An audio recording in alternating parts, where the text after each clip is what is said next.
Gancet adalah istilah yang biasa digunakan untuk menyebut pasangan laki-laki dan perempuan yang bercinta dan mengalami penyatuan atau tidak bisa lepas. Kemaluan si laki-laki tidak bisa ditarik atau dilepaskan dari kemaluan si wanita, sehingga tubuh mereka tidak bisa lepas atau dipisahkan. Peristiwa semacam itu mengerikan sekaligus memalukan, karena peristiwanya sendiri sudah bikin panik dan takut, sementara kasus semacam itu mau tak mau harus melibatkan orang lain, semisal dokter atau orang pintar, untuk membantu memisahkan atau melepaskan tubuh mereka yang gancet. Sayangnya, peristiwa itulah yang terjadi pada pasangan Vivi dan Nanang, dan inilah kisahnya. Selamat menyelami dunia misteri.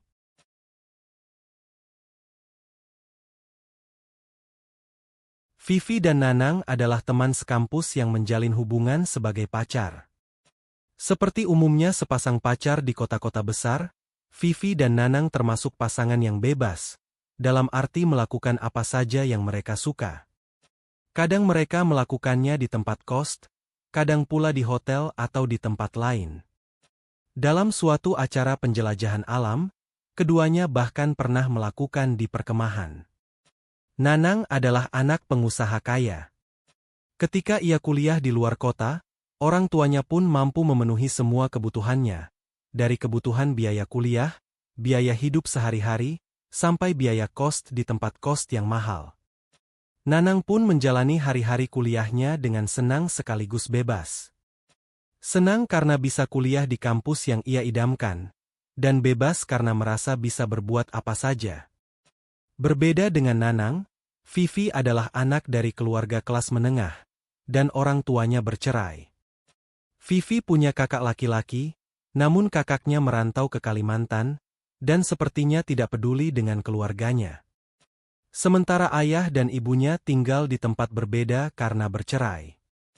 Vivi semula tinggal bersama ibunya, sampai kemudian ia kuliah di kota lain.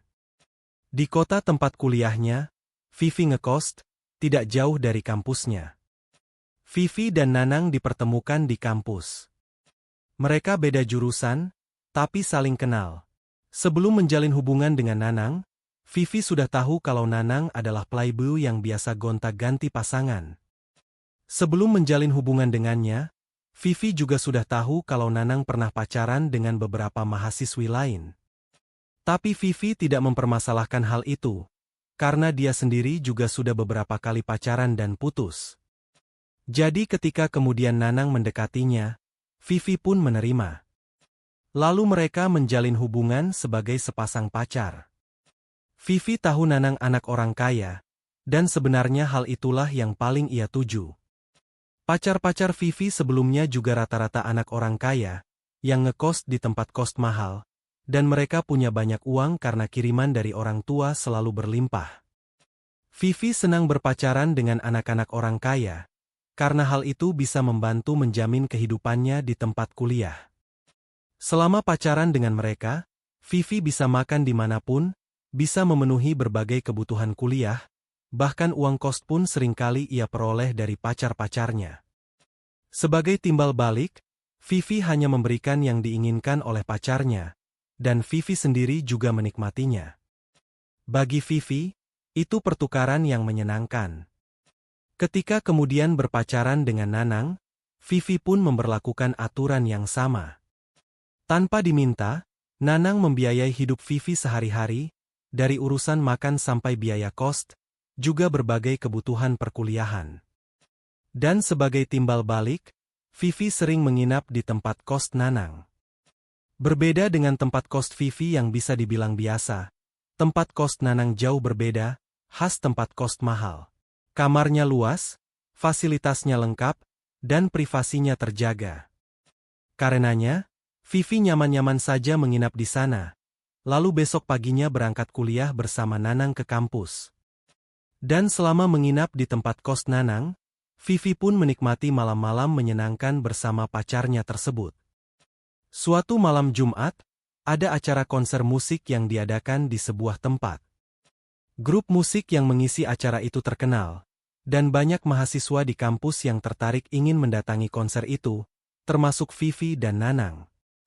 Jadi mereka pun lalu berangkat ke acara konser, menikmati malam bersama banyak pengunjung lain di sana. Mereka sempat bertemu beberapa teman kuliah yang juga menghadiri acara itu. Di tengah acara konser, Nanang membisikkan sesuatu pada Vivi, dan Vivi tertawa cekikikan. Tidak lama kemudian, mereka bergerak meninggalkan keramaian konser, melewati banyak orang yang ada di sana, lalu keluar dari tempat konser berlangsung. Tempat konser itu bersebelahan dengan sebuah pemakaman yang dikenal sebagai kuburan keramat. Vivi maupun Nanang tidak tahu kenapa makam di sana dikenal keramat. Yang mereka tahu hanyalah bahwa kompleks makam itu pasti sepi, dan mereka bisa menikmati kondisi itu untuk sesuatu yang menyenangkan. Nanang dan Vivi pun melangkah ke area pemakaman itu, yang tidak terlalu gelap karena lampu-lampu sorot dari tempat konser kadang menyorotkan cahaya sampai ke sana. Mereka mendapati ada banyak makam di sana, dan mulai mencari-cari tempat yang sekiranya nyaman untuk melepaskan hasrat mereka. Di salah satu tempat, Nanang mendapati sebuah makam cukup besar, dan di kanan kirinya hanya ditumbuhi rumput-rumput pendek. Kelihatannya juga kering dan bersih. Mereka pun berhenti di sana, dan perlahan-lahan merunduk di rerumputan. Sesekali lampu sorot dari tempat konser menerangi tempat mereka berdua, tapi kemudian bayangan Nanang dan Vivi lenyap di balik makam besar di samping mereka. Tidak ada yang tahu apa yang terjadi pada Nanang dan Vivi setelah itu. Yang jelas, sekitar setengah jam kemudian, Vidya mendapati ponselnya berbunyi. Vidya adalah teman dekat Vivi di kampus. Waktu itu Vidya sedang ada di acara konser yang masih berlangsung, bersama beberapa teman. Ketika ponselnya berbunyi dan mendapati Vivi meneleponnya, Vidya pun menerima telepon itu. Tapi suara mereka terganggu oleh suara keras acara konser yang masih berlangsung. Vidya lalu mengirim chat ke ponsel Vivi, meminta Vivi agar memakai chat saja, agar komunikasi mereka lebih jelas. Tak lama kemudian, Vidya mendapati chat Vivi, yang menyatakan bahwa ia dan Nanang mengalami gancet di pemakaman yang ada di dekat tempat konser. Semula, Vidya mengira Vivi bercanda, dan ia pun membalas chat itu dengan nada bercanda. Tapi kemudian Vivi memfoto kondisinya dengan kamera ponsel, dan foto itu cukup menjelaskan apa yang sedang dialami Vivi bersama pacarnya. Vidya seketika terkejut. Dari foto yang dikirim Vivi ke ponselnya, Vidya bisa melihat Vivi yang tampaknya ada di dekat sebuah makam, dan tampak wajah Nanang di dekat wajah Vivi. Lewat chat itu, Vivi meminta tolong pada Vidya agar memanggilkan orang yang bisa membantu melepaskan dia dan Nanang. Menurut chat Vivi yang singkat-singkat, mereka sudah berusaha melepaskan diri cukup lama tapi tidak juga lepas, dan sekarang mereka merasa hampir pingsan. Setelah memastikan bahwa chat dan foto yang dikirim Vivi itu serius, dan memikirkan kondisi Vivi serta Nanang, Vidya langsung terpikir untuk menghubungi rumah sakit dan meminta ambulans. Bersama Citra, seorang temannya, Vidya lalu meninggalkan acara konser, dan mendatangi rumah sakit terdekat. Di sana, ia menjelaskan kondisi yang sedang dialami temannya, dan pihak rumah sakit lalu mengirim ambulans dengan 3 paramedis. Ambulans itu segera menuju ke kompleks pemakaman yang ada di dekat tempat konser. Sesampai di pemakaman, 3 paramedis membawa lampu senter dengan cahaya terang, sementara Vidya dan Citra mengikuti mereka sambil menyalakan lampu senter di ponsel mereka. Setelah pencarian yang cukup singkat, lokasi Vivi dan Nanang pun ditemukan. 2 orang itu memang dalam kondisi gancet, 2 tubuh mereka saling bertumpangan, sementara posisi mereka ada di sebelah makam yang cukup besar. Seorang paramedis segera menyiapkan brankar, sementara 2 lainnya mendekati tubuh Vina dan Nanang yang masih berdempetan. Keberadaan mereka di tengah pemakaman, dengan cahaya senter yang cukup terang, menarik perhatian orang-orang, dan tak lama kemudian tempat itu segera dipadati orang-orang yang penasaran. Seorang paramedis berinisiatif menutupi tubuh Vivi dan Nanang dengan kain yang dibawa dari rumah sakit, lalu mereka mulai mengangkat tubuh pasangan itu ke brankar, dibantu beberapa orang lain yang ada di sana. Setelah pengangkatan 2 tubuh yang cukup merepotkan, Vivi dan Nanang akhirnya bisa dibawa di brankar dengan posisi masih berdempetan, lalu mereka dibawa ke ambulans yang telah siap menunggu.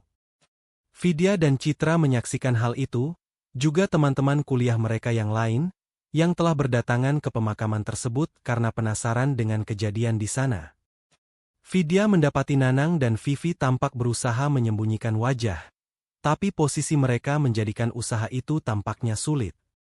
Sementara orang-orang yang berkerumun di sana mengabadikan momen langka itu dengan ponsel-ponsel mereka. Brankar yang mengangkut Vivi dan Nanang akhirnya masuk ke ambulans, dan mobil putih itu segera melaju dengan sirine meraung. Sementara orang-orang yang masih berkerumun di sana saling kasak-kusuk tentang peristiwa yang baru mereka saksikan, sambil menyatakan bahwa pemakaman tempat mereka berada adalah makam keramat. Seorang pria tua di sana sempat menyatakan tak habis pikir ada dua anak muda nekat melakukan hal terlarang di makam yang dikeramatkan, apalagi di malam Jumat.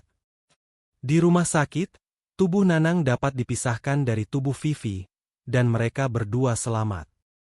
Tapi sejak itu mereka tidak pernah lagi terlihat di kampus.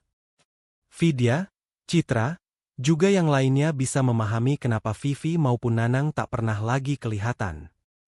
Mereka berdua pasti menanggung malu yang tak bisa dikatakan. Jangan lupa like, komen, share dan subscribe, agar tidak ketinggalan kisah-kisah misteri lain di channel ini. Sampai jumpa di kisah berikutnya.